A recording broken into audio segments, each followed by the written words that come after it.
유럽 전체가 힘을 합쳐도 한국은 못 이깁니다. 프랑스, 독일, 영국, 이탈리아, 스페인. 나토의 핵심 전력이 모두 모여도 한국이 준비한 포탄 360만 발, 자주포 3,300문, 20분 내 전국 실시간 보급망 앞에서는 그 모든 자랑이 종이장처럼 찢어질 뿐입니다. 그들은 한 번도 자랑하지 않았습니다. 겸손한 척한 것이 아니라 겸손이 전략이었습니다. 한국은 세계가 K-팝을 논할 때 조용히 지하의 요새를 파고 전장을 지우는 준비를 해온 나라였습니다. 그들의 작전명은 전선소거. 이건 공격이 아닙니다. 전선 자체를 지도에서 사라지게 만드는 기술입니다. 왜 한국은 핵 대신 포탄을 선택했는가? 그리고 그 포탄이 어떻게 전 세계 군사 전략의 판도를 뒤엎었는가? 대체 무슨 사연인지 오늘 사연 바로 시작하겠습니다. 저는 유럽 전략 분석센터에서 군사 보급망과 전시 대응 체계를 분석하는 일을 하고 있습니다. 수년 동안 수십 개국의 군사 데이터를 다뤄봤지만 솔직히 한국은 제 레이더 안에 크게 들어오지 않았어요. 그 나라를 떠올리면 K-팝, 전자제품, 그리고 휴대폰 브랜드 정도였죠. 군사력은 미군의 후방기지 또는 북한 억제용 수준이라고 생각했습니다. 그런데 작년 겨울 나토의 폐쇄회의에서 제 책상 위에 한 장의 보고서가 놓였죠. 두꺼운 표지 위에는 이렇게 쓰여 있었습니다. 대한민국 155mm 포탄 보유량 360만 발 이상. 이건 농담이거나 잘못된 첩보일 가능성이 높다고 생각했죠. 미국이 지난 3년간 우크라이나에 보낸 포탄이 약 100만 발. 러시아의 초기 재고도 25만 발 남짓이었고 독일, 프랑스, 덴마크, 에스토니아 등 유럽 전체를 합쳐도 100만 발을 넘기지 못합니다. 그런데 한국이 혼자서 그 3배를 갖고 있다고요? 회의실 안은 조용했지만 제 속은 묘하게 달아올랐습니다. 저 숫자가 사실이라면 이건 전략적 균형을 통째로 바꿀 수 있는 무게였죠. 동시에 의심이 들었어요. 한국이 그렇게 많은 포탄을 어디에 보관하고 어떻게 관리한다는 거지? 이 정도 규모는 말이 안 된다고 생각했습니다. 보고서의 다른 페이지를 넘기는데 이상한 기분이 들었어요. 제 눈앞에 펼쳐진 건 데이터 시트가 아니라 마치 감춰져 있던 거대한 얼음산의 윗부분만 본 듯한 느낌이었죠. 표면에는 숫자와 통계가 있지만 그 뒤에 뭔가 더 있을 거라는 직감이 들었습니다. 당시 나토 내에서도 한국에 대한 군사 분석은 미묘한 위치였어요. 미국이 주도하는 정보망 속에서 동맹국이라는 이유로 그들의 구체적인 전력은 일부러 흐릿하게 처리되어 있었습니다. 회의가 끝나고 복도에서 한 동료 분석가가 웃으며 말했죠. 한국이 기술은 좋아도 포탄은 그렇게 많이 안 쓸걸. 저도 맞장구를 쳤습니다. 그렇겠지. 포탄은 장난감이 아니니까. 속으로는 찜찜했습니다. 제가 다루던 다른 나라들의 데이터와 비교하면 한국의 숫자는 마치 지도 한 구석에 찍힌 검은 점처럼 설명이 되지 않았거든요. 그날 저녁 숙소로 돌아온 뒤에도 머릿속에 숫자가 맴돌았습니다. 360만 발. 사실이라면 한국은 전면전에서 몇 달이고 화력을 지속할 수 있는 유일한 국가일지도 모릅니다. 그리고 우리가 알고 있는 동아시아의 힘의 균형은 완전히 다른 그림이 될 겁니다. 다음 날 아침 출근하자마자 한국 관련 데이터베이스를 열었습니다. 솔직히 전날 보고서를 보고 나서 그 숫자를 실수로 치부할 수가 없었거든요. 보유량부터 확인했습니다. 공개된 자료는 거의 없었지만 군사 전문지와 국제무기거래 보고서에서 흩어진 단서를 찾을 수 있었어요. 특히 폴란드, 호주, 핀란드, 노르웨이와의 계약 내용을 보니 놀랍더군요. 그 나라들은 한국의 K9 자주포를 도입하면서 포탄 공급 체계까지 함께 계약했습니다. 한국은 무기만 파는 게 아니라 탄약 생산, 보급 능력까지 수출하고 있었던 겁니다. 다음으로 확인한 건 자주포 숫자였습니다. 보고서에는 3,300문이라는 수치가 있었죠. 오타라고 생각했는데 K9, K55, K55의 1까지 합친 전력 규모를 보니 그게 사실이었습니다. 유럽 주요국 중 어느 나라도 이런 숫자를 갖고 있지 못합니다. 독일은 약 300문, 프랑스는 200문 남짓, 영국은 자주포 개념 자체가 제한적이죠. 여기서 조금 서늘해졌습니다. 포탄 360만 발과 자주포 3,300문이 결합한다면 이건 전장을 통째로 갈아엎는 능력이 됩니다. 특히 한반도처럼 좁고 목표물이 가까운 전장에서 이 조합은 포화의 벽을 만들 수 있습니다. 그런데 더 놀라운 건 한국이 매년 20만 발 이상의 포탄을 자국 생산한다는 사실이었어요. 이건 미국조차 최근 증설 후에야 월 4만 발, 독일이 계획 중인 월 3만 발 생산과 비교해도 압도적입니다. 이쯤 되니 질문이 쏟아졌습니다. 왜 저들은 이런 걸 감추고 있었지? 어떻게 이런 전력을 유지하면서도 국제 무대에서는 늘 온화한 경제 강국 이미지만 보여줄 수 있었던 걸까? 그 의문은 곧 경계심으로 바뀌었습니다. 만약 이런 준비가 억제 목적이 아니라 실전에서 전쟁을 목표로 한다면 어떨까요?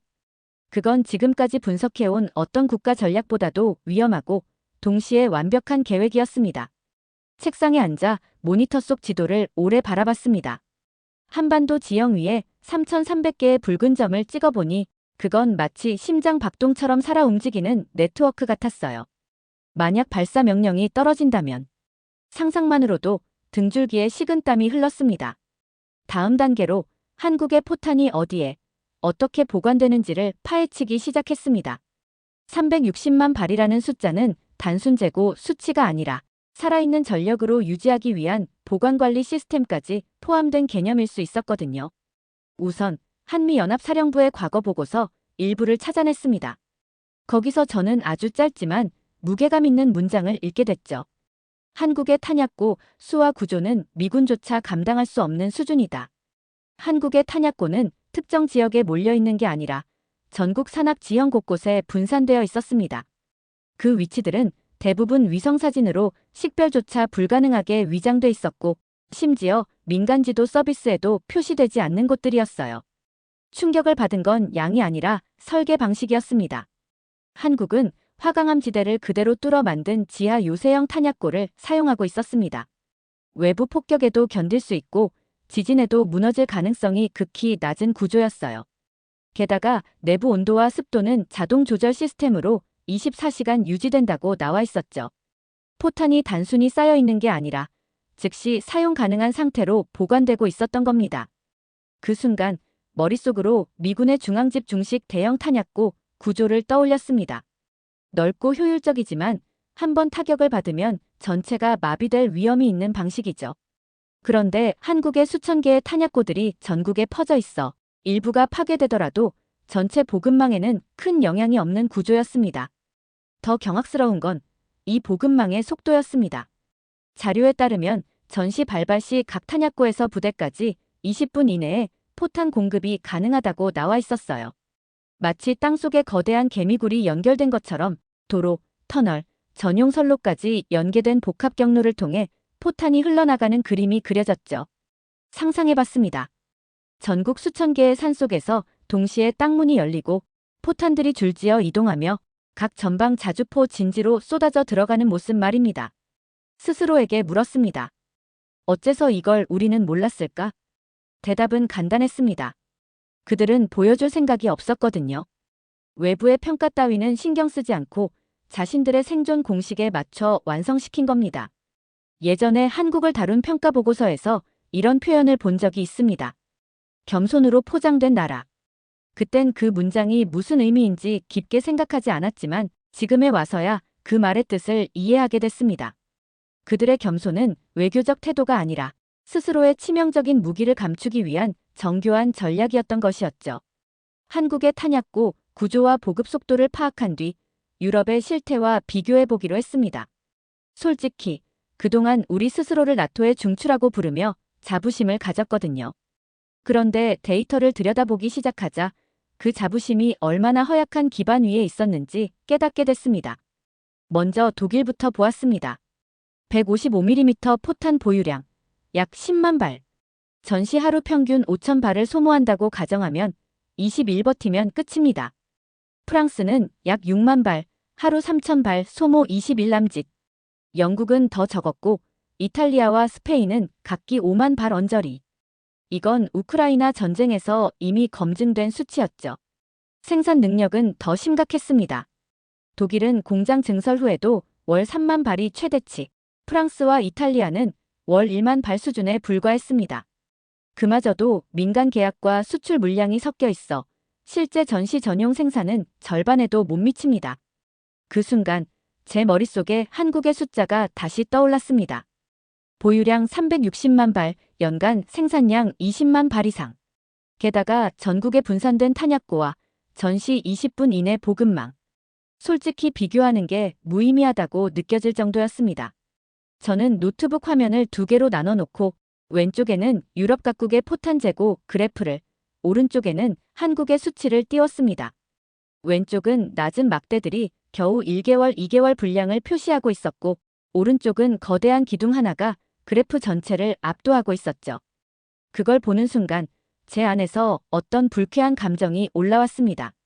우리가 스스로 강하다고 믿어온 그 근거가 이렇게 초라했나 싶었어요. 그리고 더 치명적인 사실이 있었습니다. 유럽 대부분 국가들은 탄약고 구조가 중앙집 중식입니다. 대규모로 보관하고 한 번에 대량 출고하는 방식이죠. 효율적이지만 첫 타격에 취약합니다. 만약 전면전이 발발해 주요 탄약고가 몇 곳만 파괴돼도 전선 전체가 마비됩니다. 반면 한국은 전국에 수천 개의 탄약고를 분산 배치했습니다. 이 구조는 단일 지점을 잃더라도 전력에 큰 타격이 없습니다. 전시 생산력까지 고려하면 그들은 최소 수개월에서 1년 이상 화력 공세를 유지할 수 있습니다. 잠시 자리에서 일어나 창밖을 바라봤습니다. 겨울비가 흩뿌리는 거리, 행인들은 두꺼운 코트를 여미며 바쁘게 걸어가고 있었죠. 그 평온한 일상 뒤에 우리의 군사 현실은 얼마나 위태로운지 뼛속까지 느껴졌습니다. 나토 내부 보고서에 적힌 한 줄이 떠올랐습니다. 현재 유럽의 포탄 재고와 생산 능력으로는 러시아와 같은 고강도 포격전에서 3주를 버티면 기적이다. 그 문장을 읽는 순간 한국과 유럽의 차이가 더 명확해졌습니다. 그들은 최소 수개월 버티며 전선을 유지할 준비가 되어 있었고 우리는 3주도 안 돼 탄약이 바닥나는 상황에 놓여 있었던 겁니다. 책상으로 돌아와 메모를 적으며 저는 속으로 생각했어요. 우리가 자랑스러워하던 군사력은 한국 앞에서는 종이 호랑이였구나. 며칠 뒤 한국군의 작전 개념을 다루는 보고서를 읽다가 한 단어에서 손이 멈췄습니다. 전선소거. 이게 무슨 뜻이지? 내용을 읽는 순간 머릿속이 하얘졌어요. 그들은 전선을 조금씩 밀어붙이는 방식이 아니라 그 전선 자체를 지도에서 지워버리는 전략을 쓰고 있었습니다. 말 그대로 포탄과 로켓을 비처럼 쏟아부어 해당 구역의 지형, 시설, 병력을 한꺼번에 없애버리는 거죠. 전국에 흩어진 3,300문의 자주포가 동시에 포문을 열고 각각이 분당수 발의 155mm 포탄을 발사하는 모습. 여기에 K239 천무 다연장 로켓이 합세해 수십 킬로미터 떨어진 목표까지 순식간에 불바다로 만드는 상황이었어요. 그런 포격이 단 10분만 이어져도 전방 수십 킬로미터의 전투 지형은 지도상에서 사라집니다. 우리는 보통 포병이 보조 화력으로 움직입니다. 보병이나 기갑부대가 전진할 때 목표 지점을 몇 발 타격해 진격을 돕는 시기죠. 하지만 한국군의 개념은 주역이 포병이고 나머지 병력은 그 후를 따라 들어가는 구조였습니다. 더 무서운 건 이 방식이 이론이 아니라 이미 완벽하게 준비되어 있다는 사실입니다. 전국의 탄약고에서 20분 이내에 포탄이 보급되고 자주포들은 사전에 계산된 사격 좌표를 입력받아 포격 개시 신호만 기다립니다. 그 광경을 머릿속에서 그리며 등골이 서늘해졌습니다. 이건 적의 전투 의지 자체를 부수는 방식이었거든요. 살아남더라도 그 전선에는 더 이상 방어선으로서의 가치가 남지 않는 겁니다. 실제 사례를 찾으니 한국군의 포격 훈련 영상이 있었습니다. 다발 포격, 연속 사격, 포탄 시간차 도착 기술까지. 한 포대에서 발사한 포탄들이 서로 다른 궤도로 날아가 동시에 목표 지점에 떨어지는 장면은 경이롭기까지 했죠. 그 순간 이해했어요. 왜 한국이 360만 발의 포탄을 필요로 하는지, 왜 1천만 발 확보를 목표로 하는지 말입니다. 우리는 늘 전쟁에서 이기는 방법을 논했지만 한국은 다시는 싸울 수 없게 만드는 방법을 준비하고 있었습니다. 승리와 파괴 사이에는 뚜렷한 차이가 있고 한국은 후자를 선택한 나라였습니다. 그날 보고서를 덮으면서 묘한 감정에 휩싸였습니다. 경외와 두려움이 섞인 이상한 기분이었죠. 겉으로는 평범하고 조용해 보이던 나라. 늘 미소를 띤 얼굴로 경제 이야기만 꺼내던 나라. 그토록 압도적인 전력을 가진 나라가 어째서 스스로를 철저히 평범한 국가인 것처럼 보이게 했을까? 왜 국제 무대에서 군사 강국이라는 말을 한 번도 스스로 입에 올리지 않았을까?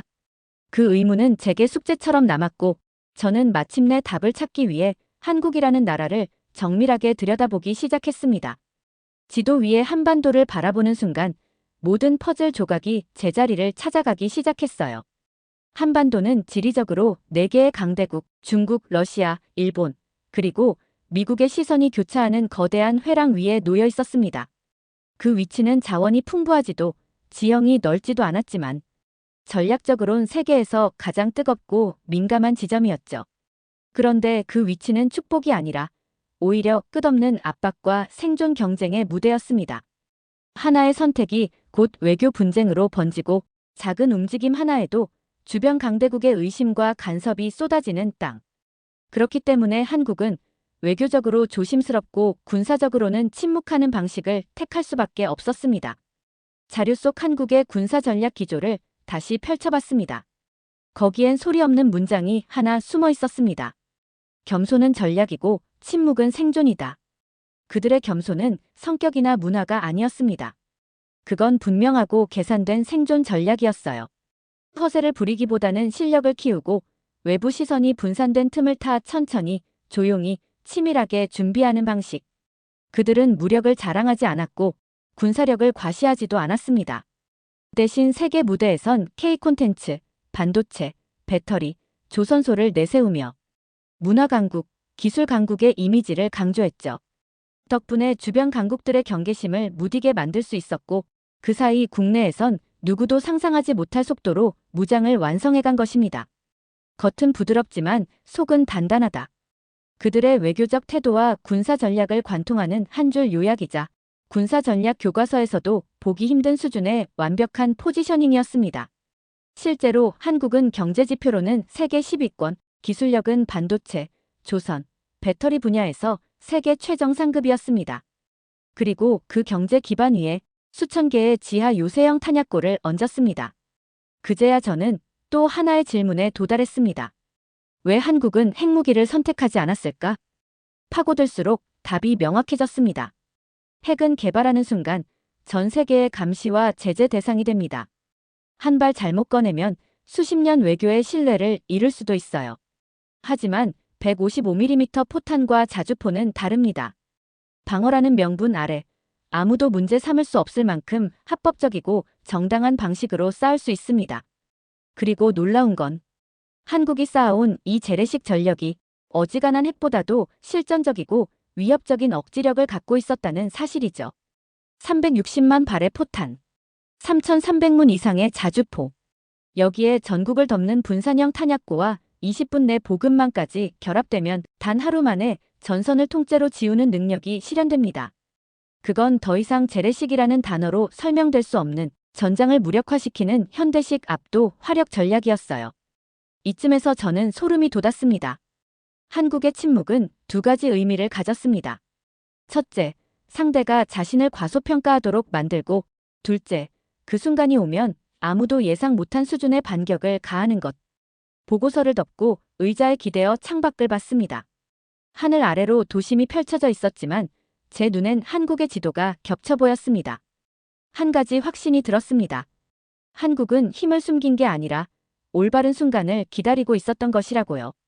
며칠 전까지만 해도 한국을 분단된 경제 강국 정도로만 여겼습니다. 군사력이라 해봐야 미군이 빠지면 힘을 쓰기 어렵고 전시엔 외부 지원에 의존하는 나라라고 생각했죠. 그런데 최근 몇 주간 조사한 자료들과 계산은 그 모든 생각을 완전히 부숴버렸습니다. 보고서 첫 페이지 제목부터 다시 바꿨습니다. 기존의 한국 방위 역량 개요라는 무미건조한 제목 대신 한국 실전이 벌어지면 전장을 지우는 나라라고 썼습니다. 유럽의 전력표를 다시 꺼내 비교했습니다. 독일, 프랑스, 영국 각각의 수치는 여전히 초라했죠. 보고서 중간에 제가 본 포격 훈련 영상에 대한 설명을 추가했습니다. 동시에 발사된 포탄이 서로 다른 궤적을 그리며 목표 지점에 거의 같은 순간 도착하는 장면. 그리고 목표 지역이 순식간에 연기에 뒤덮이는 모습. 마지막 페이지에는 이렇게 썼습니다. 한국은 전쟁에서 이기기 위해 싸우는 나라가 아니다. 그들은 전쟁을 끝내기 위해 싸우는 나라다. 외부에는 겸손으로 포장되어 있지만 실전이 벌어지면 그들의 포격은 지도 위에서 전장을 지워버릴 것이다. 저장 버튼을 누르며 묘한 감정을 느꼈습니다.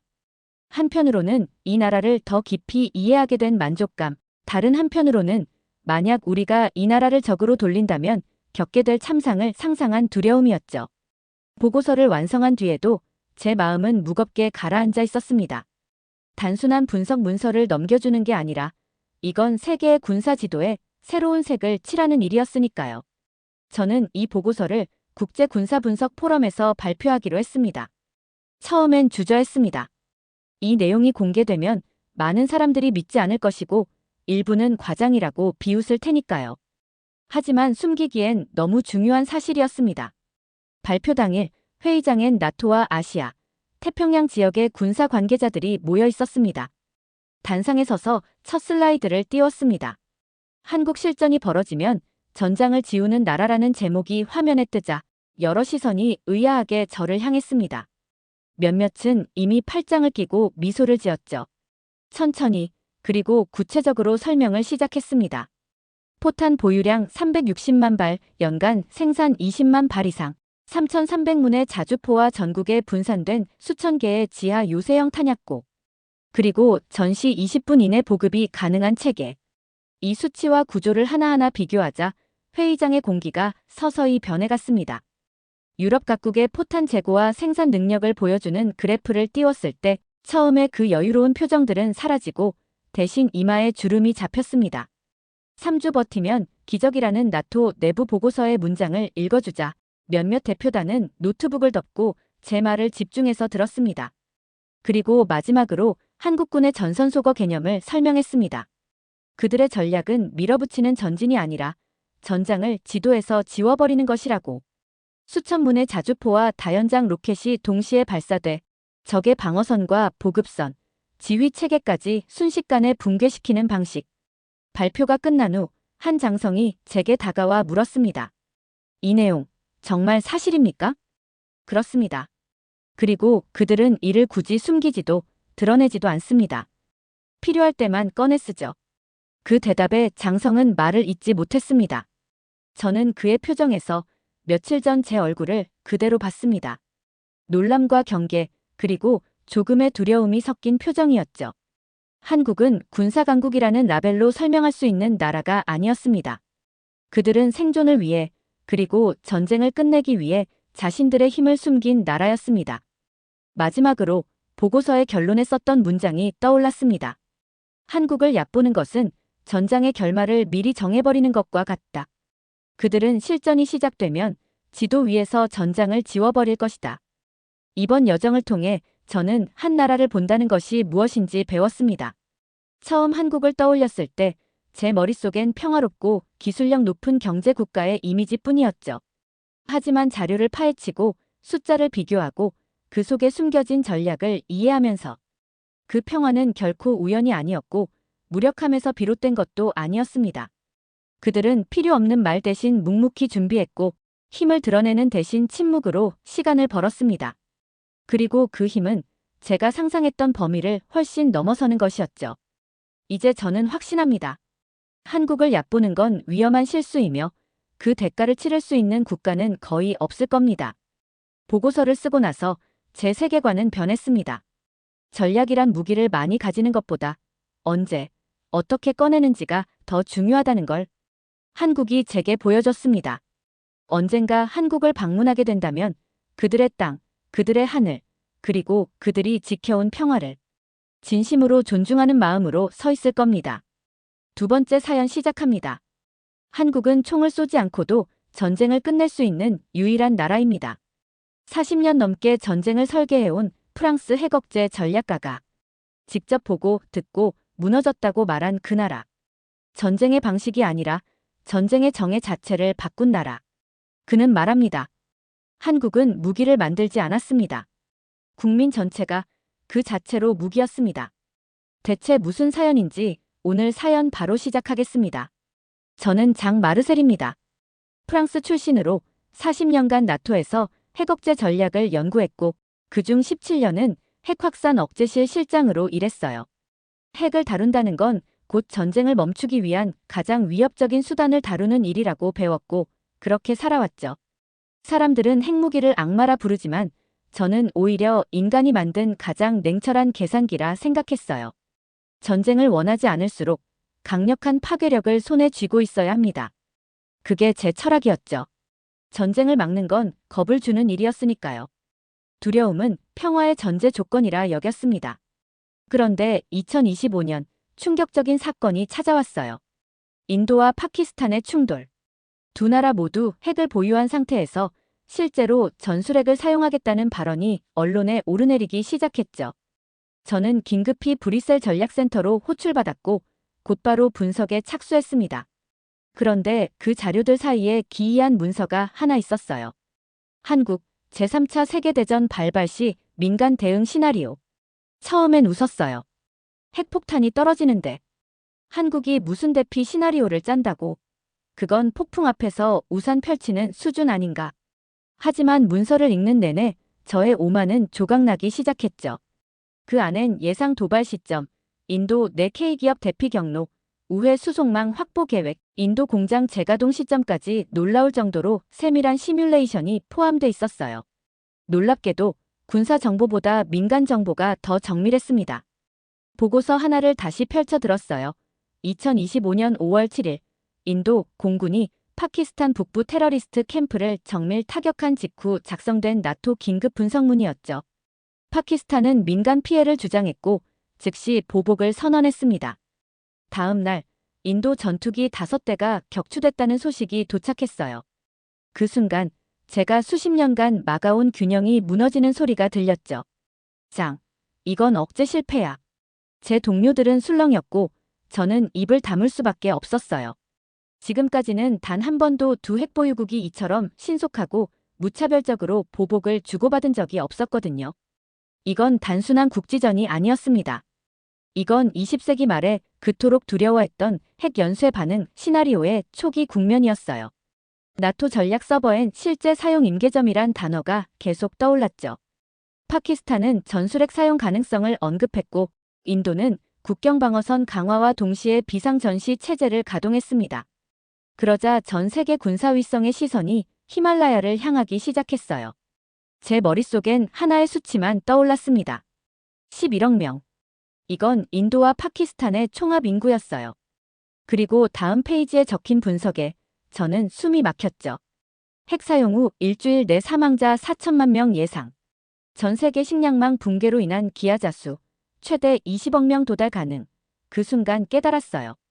이건 단순한 두 나라의 갈등이 아니었습니다. 이건 인류 전체가 뒤집힐 수 있는 거대한 충격이었죠. 그런데 이상한 게 하나 있었어요. 국가별 대응 전략 목록에 한국이라는 이름이 꽤 상세하게 기재돼 있었죠. 정확히 말하면 민간기업 위험 대응 및 공급망 우회 시나리오 한국형 연동 대응 전략. 그게 뭔지 처음엔 이해되지 않았어요. 전화를 걸었죠. 한국이 왜 여기 있나요? 이건 유럽, 아시아 핵충돌 시나리오입니다. 그러자 한 동료가 말했어요. 한국은 이미 2년 전부터 대비하고 있었어. 자체적으로 시나리오를 만들고 정부, 민간 연계 시스템을 정비했지. 핵전쟁을 다룬 제 인생에서 비핵 보유국이 가장 먼저 움직였다니. 한국 정부 측 담당자가 작성한 보고서를 요청했어요. 그리고 파일을 열었을 때 그 자리에서 말문이 막혔죠. 거기엔 이런 문장이 적혀 있었습니다. 전쟁은 어느 날 갑자기 터지지 않는다. 우리는 예측했고 상상했고 준비했다. 대한민국은 전쟁의 피해자가 아니라 질서를 지킬 주체다. 이건 누군가가 진심으로 전쟁을 막기 위해 국가 전체를 설계한 기록이었죠. 처음으로 총도 미사일도 없이 전쟁을 통제하려는 나라의 의지를 본 것 같았어요. 그날 밤 잠들 수 없었습니다. 파리로 돌아가지도 못했어요. 결국 결심했죠. 이 나라를 직접 봐야 한다. 핵도 없는데 어떻게 세계 최악의 위기에서 스스로를 지켜내고 있는가. 바로 다음 날 한국에서 초청장이 도착했어요. 마치 누군가가 제 생각을 훔쳐본 것처럼 정확히 그 시점에 제게 손을 내밀었죠. 서울행 비행기에서 다시 그 보고서를 꺼냈어요. 무려 146페이지. 민간기업, 군, 지자체, 보건당국, 물류창고까지 전부 연결된 전시 연계지도. 처음엔 단순한 민간 매뉴얼이라 여겼지만 점점 이상하다는 생각이 들기 시작했습니다. 어떻게 이게 정부가 아니라 기업 주도로 작성된 거지?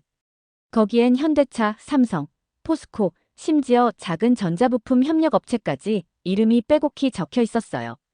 위기시 행동 수칙, 전기, 수도 차단 절차, 부품, 우회 조달 경로, 협력국 연락선까지 상세하게 나와 있었죠. 서울 인천공항에 도착했을 때 국가안보전략연구원에서 보낸 수행비서와 함께 곧장 세종시로 향했어요. 그리고 제 앞에 놓인 첫 문서. 그건 지도였습니다. 이건 뭐죠? 작전 지도인가요? 질문했어요. 그러자 젊은 전략 분석관이 웃으며 답했죠. 작전이 아니라 민간, 군, 정부 협조체계 지도입니다. 이어서 한 문장을 덧붙였어요. 총으로 싸우는 시대는 끝났습니다. 지금은 민간망을 끊는 전쟁이거든요. 순간 머리를 한 대 맞은 듯한 충격을 받았어요. 그건 제가 40년간 나토에서 한 번도 들어보지 못한 문장이었죠. 전쟁은 총보다 먼저 시스템을 타격한다. 그 말의 의미가 하나둘씩 제 안에서 퍼지기 시작했어요. 지도엔 모든 게 들어있었습니다. 전기망, 통신망, 산업물류망, 공장별 피난 경로, 긴급연료 공급소 위치, 심지어 이재민 발생 시 장례 절차 간소화 매뉴얼까지 포함되어 있었어요. 총탄이 날아오기도 전에 그들은 죽음을 정리하는 준비까지 마친 셈이었죠. 분석관에게 물었어요. 이건 군사자료도 아닌데 어떻게 이렇게 정교한 거죠? 그는 잠시 망설이다가 한마디를 꺼냈습니다. 우린 예전부터 국가란 게 국민보다 앞에 쓰러지면 안 된다고 배워왔어요. 나토는 항상 명령을 말했습니다. 그런데 한국은 의무를 말하더군요. 그 차이는 전략 차원이 아니었어요. 그건 국가와 개인 사이의 관계 그 자체였죠. 이어진 브리핑에선 인도, 파키스탄 전쟁이 한국에 미칠 영향이 논의됐어요. 하지만 그 자리의 무게 중심은 달랐죠. 다른 나라였다면 우리도 대비하자가 핵심이었겠지만 한국은 우리가 흔들리면 누가 함께 흔들릴지까지 계산하자였어요. 그건 전략이라기보다 책임감이었고 억제라기보다는 다음 세대를 위한 계산처럼 보였습니다. 그날 밤 호텔방에서 멍하니 벽을 바라보다가 불쑥 이런 생각이 들었어요. 나는 평생 무기 지도만 봐왔는데 이 나라는 사람을 지키는 지도를 먼저 그리고 있었구나. 무섭게 정교하고 불편할 정도로 치밀한 준비. 하지만 그 안에 총도 없고 칼도 없고 오직 사람의 자리만 정확히 그려져 있었던 그 지도. 그날 이후 저는 한 번도 이전처럼 전쟁을 바라보지 못하게 됐어요. 그들은 총보다 먼저 손전등을 꺼냈고 미사일보다 먼저 피난버스를 준비했으며 핵전략보다 먼저 노인과 아이의 피난 루트를 그렸습니다. 그때 처음으로 이 나라는 살아남는 게 아니라 지켜내려는 의지로 움직이는 나라구나라고 느꼈어요. 다음 날 아침, 세종에서 경기도 평택으로 향했습니다. 정부가 비공개로 운영 중인 복합위기 상황 대응 시뮬레이션 훈련 현장을 참관하기 위해서였죠. 처음엔 반신반의했어요. 민간 주도의 훈련이라니 어쩐지 군사적 긴장감도 없고 대충 흉내만 낼 것 같았거든요. 그런데 현장에 도착한 순간 제 생각은 완전히 무너졌습니다. 정문을 지나자마자 시야에 들어온 건 수십 대의 화물트럭, 긴급 수송 차량, 군용 전력 지원 차량이었어요. 사람들은 무기를 들지 않았죠. 그 대신 노트북, 위성 GPS, 무선 통신 장비를 들고 트럭 옆에서 바쁘게 움직이고 있었어요. 누가 군인이고 누가 민간인인지 분간이 되지 않을 정도였죠. 심지어 어떤 차량엔 포스코, 어떤 차량엔 삼성 SDI, 어떤 쪽 텐트엔 한화 로고가 붙어 있었어요. 저는 그때까지 기업이 전쟁 훈련에 이 정도로 직접 참여하는 모습을 본 적이 없었습니다. 지금은 가상 상황입니다. 인도, 파키스탄 충돌로 인한 수출 중단 사태가 벌어진 뒤 우회 물류망 재구축과 대체 부품 공급 라인을 시뮬레이션하고 있습니다. 현장 책임자가 제게 설명을 해줬어요. 그의 말투는 군인이 아니라 공장 관리자 같았지만 하는 일은 명백히 전쟁 준비였습니다. 저는 한 가지를 물었어요. 이 훈련은 얼마나 자주 실시됩니까? 그는 대답했죠. 민간, 군 통합훈련은 분기마다 한 번씩 진행하고 있습니다. 작년엔 총 8번, 참여 인원은 약 4만 명이었죠. 트럭 옆에 선 한 60대 남성은 퇴직한 물류기사 출신이었습니다. 그는 이런 말을 했어요. 군인이 싸우기 전에 물류가 끊기면 먼저 지는 겁니다. 전쟁은 기관총보다 트럭이 먼저 나가야 버팁니다. 그건 책에서 배운 게 아니었습니다. 그는 실제 전장을 시스템으로 경험한 거였죠. 한국은 전쟁을 싸움이 아니라 작동으로 정의하고 있었어요. 군인이 먼저 움직이는 게 아니라 택배기사, 버스기사, 창고지기가 먼저 움직이는 나라. 그리고 그 모든 게 이 나라에선 국가 전략으로 묶여 있었습니다. K방산이든 뭐든 한국을 평가할 때 우리는 늘 기술력이나 속도만 이야기했었어요. 하지만 저는 그날 깨달았죠. 이 나라는 기술이 아니라 움직이는 민간 덕분에 강한 나라라는 걸요. 트럭이 출발하자 곧이어 물류센터에서 드론 수송 시범이 이어졌어요. 드론은 정밀하게 재난지역 모형 위를 날아다녔고 민간 AI 시스템이 최적 경로를 스스로 계산했죠. 그 광경은 마치 전쟁을 인간이 아니라 시스템이 대신 싸우는 것처럼 보였어요. 그 안엔 두려움도 없었고 당황도 없었죠. 단지 정확함, 준비됨, 그리고 이상하리만치 조용한 질서가 흐르고 있었습니다. 그날의 메모엔 이렇게 남겼어요. 전쟁을 막는 건 군인이라 믿어왔다. 그런데 여긴 주차관리 직원도 전쟁을 막고 있었다. 현장에서 더 많은 이야기를 들었습니다. 경북 문경에 사는 한 중년 농부는 이렇게 말했어요. 우리 아버지 세대는 총을 들었지만 우린 통신망을 지켜요.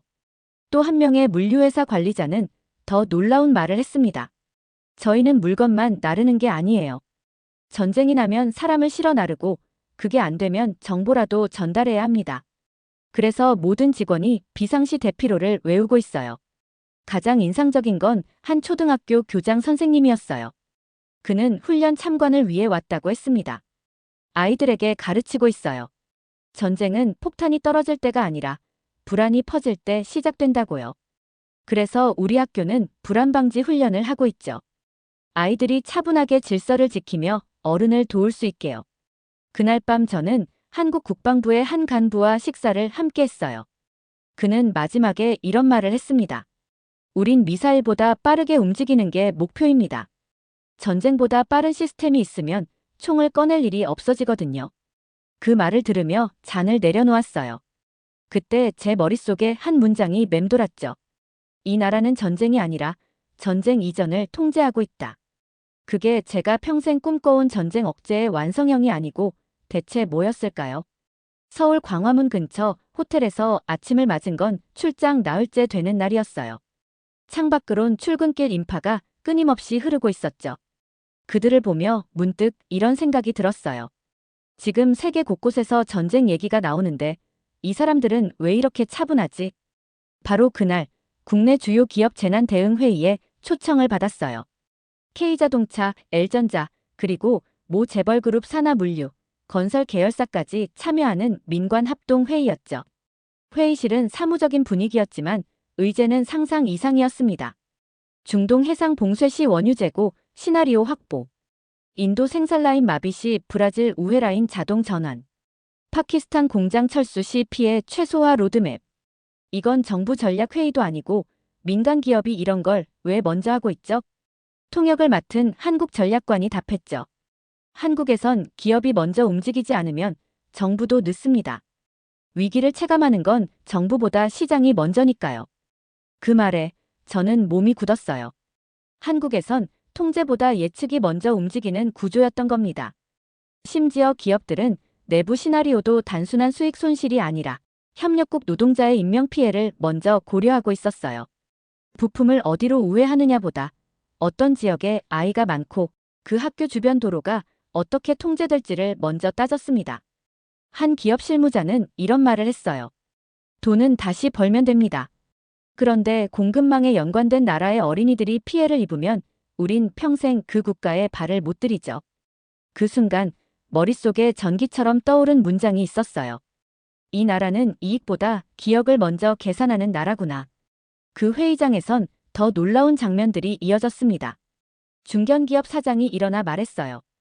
우리 공장이 있는 인도네시아 지역이 위험에 처하면 현지 직원 가족 전체를 한국으로 대피시킬 준비가 되어 있습니다. 이미 항공편과 숙소까지 계약해뒀습니다. 또 다른 건설회사 임원은 이렇게 말했죠. 중동 현장에서 위기 발생 시 우리는 현지인 직원들에게도 한국 국민과 동일한 대우를 제공합니다. 그게 장기적으로 국가 브랜드를 지키는 길입니다. 가장 인상적이었던 건 한 중소기업 대표의 발언이었어요. 우리 회사는 작지만 위기 시 인력과 차량을 모두 국가에 제공하기로 결정했습니다. 국가가 살아야 기업도 살죠. 이런 발언들을 들으며 저는 나토에서 들어본 적 없는 새로운 안보 철학을 경험하고 있었어요. 국가와 기업과 국민이 서로를 지키는 그런 삼각 구도였죠.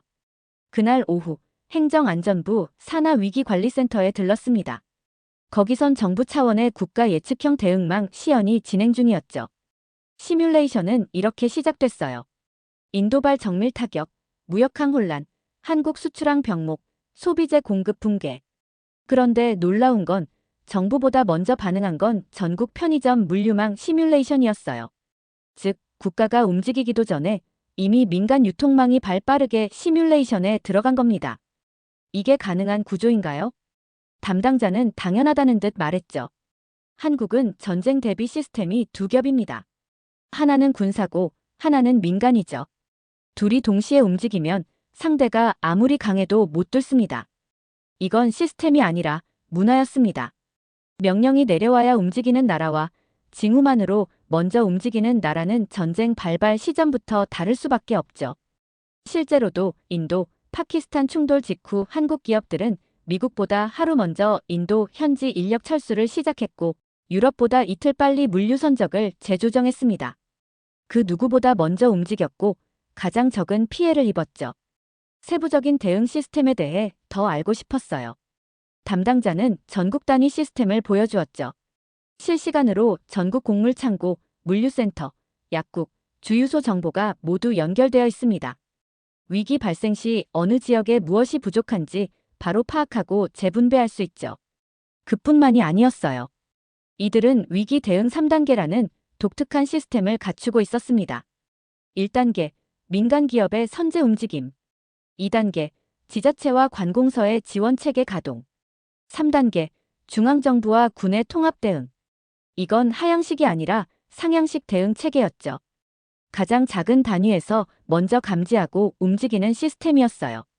담당자는 자랑스럽게 말했습니다. 우리는 6.25 전쟁에서 배웠어요. 국가가 한순간에 무너질 수 있다는 걸요.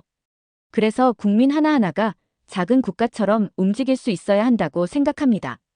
그날 밤 침대에 누워 오래된 과거를 떠올렸어요. 냉전 시대, 나토 회의실에서 억제란 무엇인가를 두고 싸우던 시절이 떠올랐죠. 그땐 무서운 무기를 들고 있으면서 절대 쓰지 않는 것이 최고의 억제 전략이라고 믿었습니다.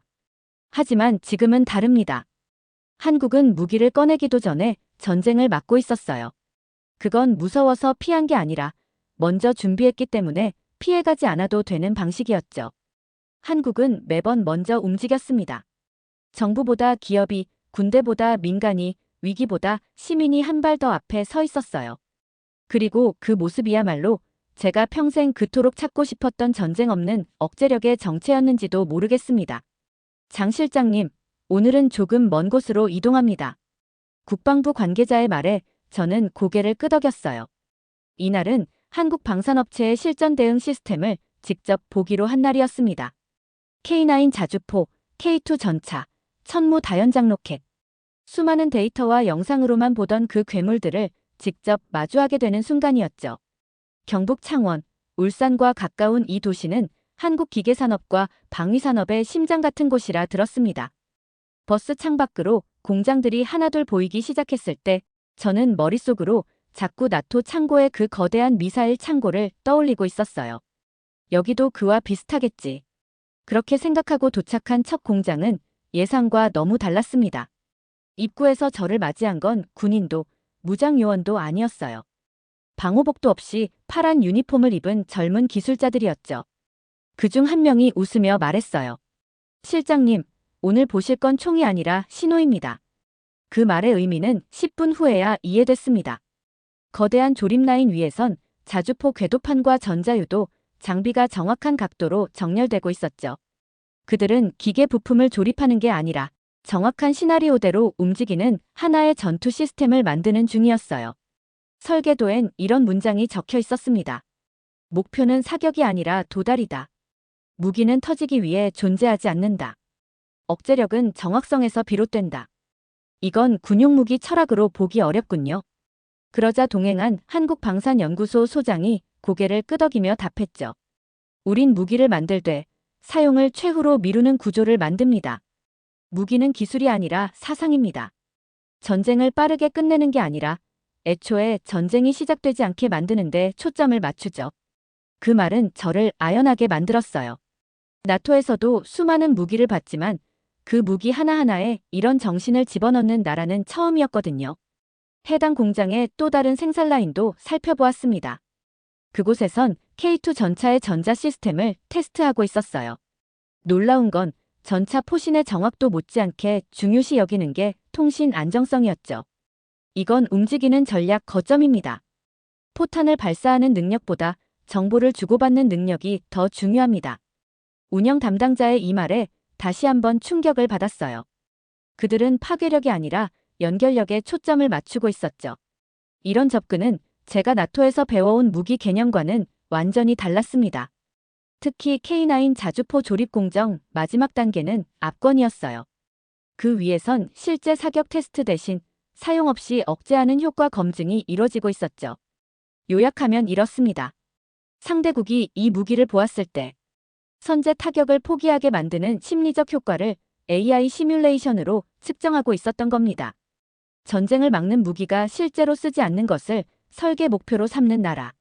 저는 이게 바로 한국이 가진 무서운 전략이라고 느꼈어요. 방문 마지막엔 현장 기술자들과 차 한 잔을 나눴습니다. 그중 한 40대 남성이 이런 말을 꺼냈어요. 실장님, 저희는 총을 만든다는 생각 안 합니다. 이건 방패입니다. 그냥 우리 아이들이 전쟁 뉴스 안 보고 컸으면 좋겠다는 마음이죠. 아무 말도 하지 못했어요. 그 한마디에 모든 전략, 철학, 핵이론이 무너져 내리는 기분이었거든요. 그날 제 노트에 이런 문장이 적혔습니다. 이 나라는 무기를 만들 때 전쟁을 설계하지 않는다. 가장 두려운 나라란 가장 전쟁을 싫어하는 나라일지도 모른다. 그날 밤 호텔 창밖을 보며 다시 생각했어요. 한국은 어떻게 무기보다 빠를 수 있었던가? 그건 기술이 아니라 전쟁을 피하겠다는 집단적 의지, 그리고 그걸 실제로 작동시킨 시스템 때문이었습니다. 5월 12일, 인도와 파키스탄의 군사 충돌이 정점으로 치닫고 있던 날, CNN은 핵 사용 임계점 도달이라는 자막을 걸었고, 나토는 긴급 안보자문 회의를 소집했으며 전 세계 주요 증시는 곤두박질 쳤습니다. 그런데 그날 서울 시내 한 카페에서 커피를 마시고 있었어요.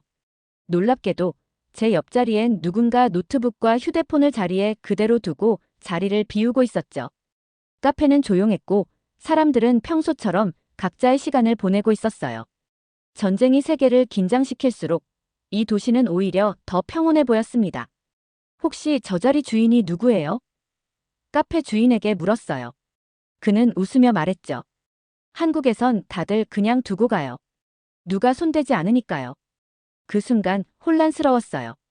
나토 전략국은 지금 카슈미르 주변을 중심으로 전 세계 12개 위성망을 가동 중이었고 미국에선 한국도 긴장해야 한다며 여러 방송이 안보위기 경고를 쏟아내고 있었죠. 그런데 정작 당사자인 이 나라는 지갑을 두고 떠나도 되는 일상을 살고 있었던 겁니다. 다음 일정은 서울 시민안전센터였어요. 지하철 화재, 전력 차단, 유해가스 유출, 테러 모해 등 다양한 위기 대응 시뮬레이션을 하는 곳이었죠. 직원 중 한 명이 이렇게 말했습니다. 우린 매뉴얼을 외우는 게 아니라 매뉴얼대로 살아가고 있어요. 그게 일상이죠. 그 말은 오래도록 머릿속에 남았습니다. 어쩌면 한국은 평화를 준비하는 나라가 아니라 평화 그 자체로 작동하는 나라일지도 모르겠다고요. 이후로 일부러 도심 속 평범한 곳들을 많이 다녔어요. 광화문, 마포, 신촌, 종로, 시장도 가보고 동네 식당도 들어가 봤죠. 사람들은 누구 하나 전쟁 얘기를 꺼내지 않았고 뉴스 속 위기와 이 거리의 풍경은 완전히 따로 노는 느낌이었어요. 그날 지하철 안에서 흥미로운 장면을 하나 목격했습니다. 노약자석 앞에 젊은 남자가 서 있다가 노인이 타자마자 조용히 자리를 비우고 옆 칸으로 이동하더군요. 그 누구도 눈치를 주지 않았고 그 누구도 칭찬을 하지 않았어요. 그건 이 사회에선 너무 당연한 일이었던 겁니다. 속으로 생각했어요. 이건 무기가 아니라 문화다. 이 민족은 혼란을 견디는 훈련이 아니라 질서를 지키는 삶 자체를 살아가고 있었던 거죠. 외국의 위기 대응은 종종 군사력이나 대규모 통제 방식을 택하지만 한국은 그보다 먼저 사람 스스로 움직이는 방식을 택하고 있었어요. 지금 생각해보면 전쟁 억제는 무기보다 시민의 질서 감각이 먼저여야 가능하다는 걸 이곳에서 배운 겁니다. 이제까지 저는 위기를 관리하는 방법만 배워왔습니다. 하지만 이 나라에선 위기를 당연하게 이겨내는 국민을 봤어요. 그것도 억지나 명령이 아니라 평소처럼 살아가기만으로 말이죠. 한 줄로 말하자면 이랬습니다. 전 세계가 긴장할 때 이 나라는 그저 일상을 멈추지 않았다. 그리고 그 일상이야말로 전쟁을 멈추는 진짜 무기였어요. 출장 마지막 주, 저는 한국 국방부 외교협력과의 소개로 경기도에 위치한 K방산 수출관리센터를 방문하게 되었어요. 당초 이 방문은 단순한 방산 수출 현황을 확인하는 자리라 생각했죠. 하지만 이곳에서 한국이 팔고 있는 게 단지 무기가 아니라는 걸 뼈저리게 깨닫게 되었습니다. 건물 외벽에는 이런 문구가 붙어 있었어요. 우리가 파는 것은 단순한 무기가 아닙니다. 우리는 평화를 준비한 시스템을 함께 수출합니다. 처음엔 다소 과장된 문구라 여겼어요. 국가 피할 정도겠지 싶었죠. 하지만 회의실에서 실제 협정 문서를 열람하고 인도와의 최근 수출 계약서를 본 순간 저는 입을 다물 수 없었어요. K9 자주포, 천무, 장갑차, 익숙한 장비 목록 뒤에 연계 시민 대피 체계 이식 조항, 민간, 군 통합훈련 노하우 이전, AI 위기 분석, 알고리즘 공동 운용 등 비무기적 항목들이 줄줄이 적혀 있었던 겁니다. 무기를 파는 나라들은 많습니다. 하지만 무기 없이도 전쟁을 멈추게 만드는 전체 시스템을 함께 파는 나라는 전 세계에서 단 하나, 대한민국뿐이었어요. 담당자에게 물었어요. 이런 비군사 항목까지 굳이 왜 넣습니까? 그는 잠시 웃고는 조용히 말했죠. 총은 쏘면 끝입니다. 하지만 시스템은 한 세대를 지킵니다. 우리는 나토에서 늘 이렇게 말하곤 했죠. 무기는 억제 수단이다. 하지만 결국 사용하지 않으면 아무 소용없다. 그런데 한국은 거꾸로 말하고 있었어요. 사용하지 않아도 억제될 수 있는 무기만 만든다. 회의 후 저는 최근 K방산이 공급된 몇몇 국가 리스트를 살펴보았습니다. 놀랍게도 구매국 대다수가 한국에게 요구한 건 사격 훈련이 아니라 위기 대응 매뉴얼, 시민훈련 자료, 드론 물류 통합 알고리즘 같은 것들이었어요. 심지어 한 중동 국가의 대사관에선 한국형 방산 구매 이후 국가 위기관리 교육을 함께 받고 싶다고 요청한 기록도 있었어요. 이건 무기 판매가 아니라 철학 수출이었어요. 또 다른 측면도 발견했어요. 한국의 무기는 항상 방어용으로 설계되고 있었죠. 그것도 단순한 물리적 방어가 아니라 상대의 공격 의지 자체를 꺾는 심리적 억제 측면이 강했어요. 담당 연구원의 말이 인상적이었습니다. 우리는 상대방을 죽이는 무기가 아니라 싸움을 포기하게 만드는 무기를 만듭니다. 그게 진정한 K방산의 철학입니다. 다시 창문 너머를 바라보았어요. 멀리서 트럭들이 조립 라인을 따라 이동하고 있었고 노란 조끼를 입은 민간인들이 아무렇지 않게 시스템 테스트를 반복하고 있었죠. 그 모습이 마치 총을 들지 않은 전사들처럼 보였어요. 마지막 날 인도 출신의 무기 구매 담당자와 대화를 나눌 기회가 있었어요. 그는 제게 이런 말을 남겼죠. 우리는 무기를 사러 온 줄 알았습니다. 그런데 여기는 시스템을 보여줬고 결국 우리는 그걸 선택했죠. 무기보다 그게 더 무서웠습니다.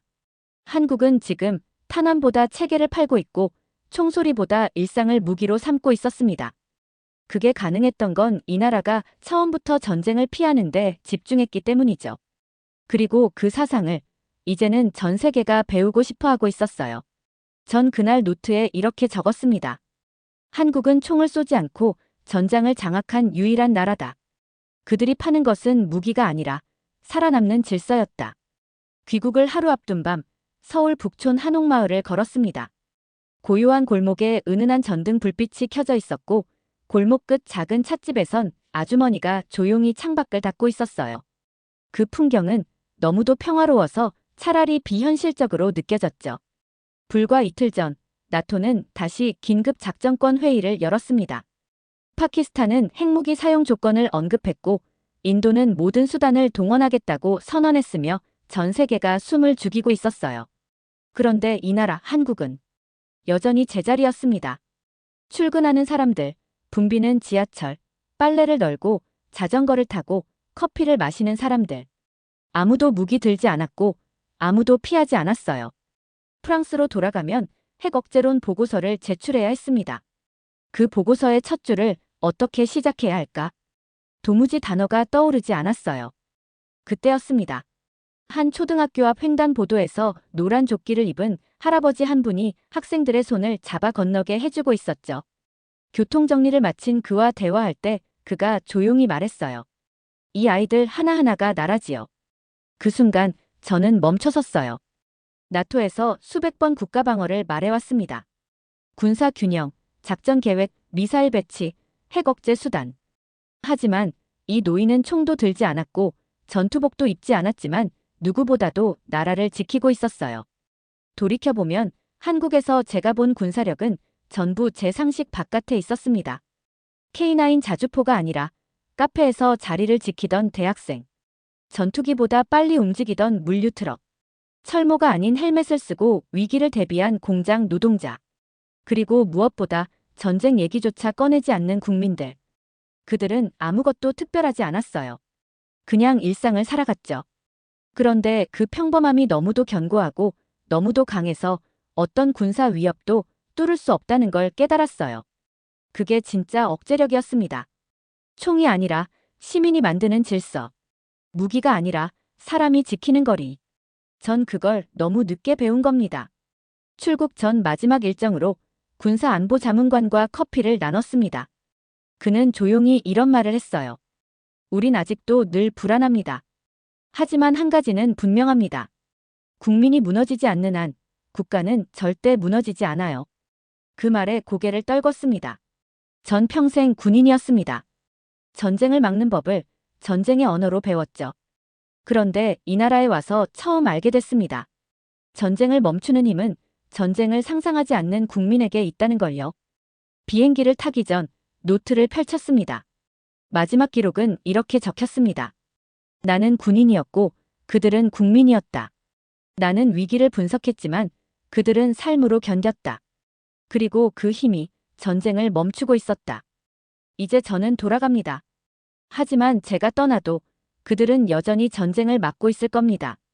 무기로가 아니라 삶으로, 일상으로, 질서로. 그 나라의 이름은 대한민국입니다. 영상 일부는 무료 영상 소스를 활용했으며 편집 및 내용 구성은 감동탐험이 직접 진행했습니다. 사연 이야기가 좋았다면 구독과 댓글로 남겨주세요. 더 재미있는 사연으로 돌아오겠습니다. 이상 감동탐험이었습니다.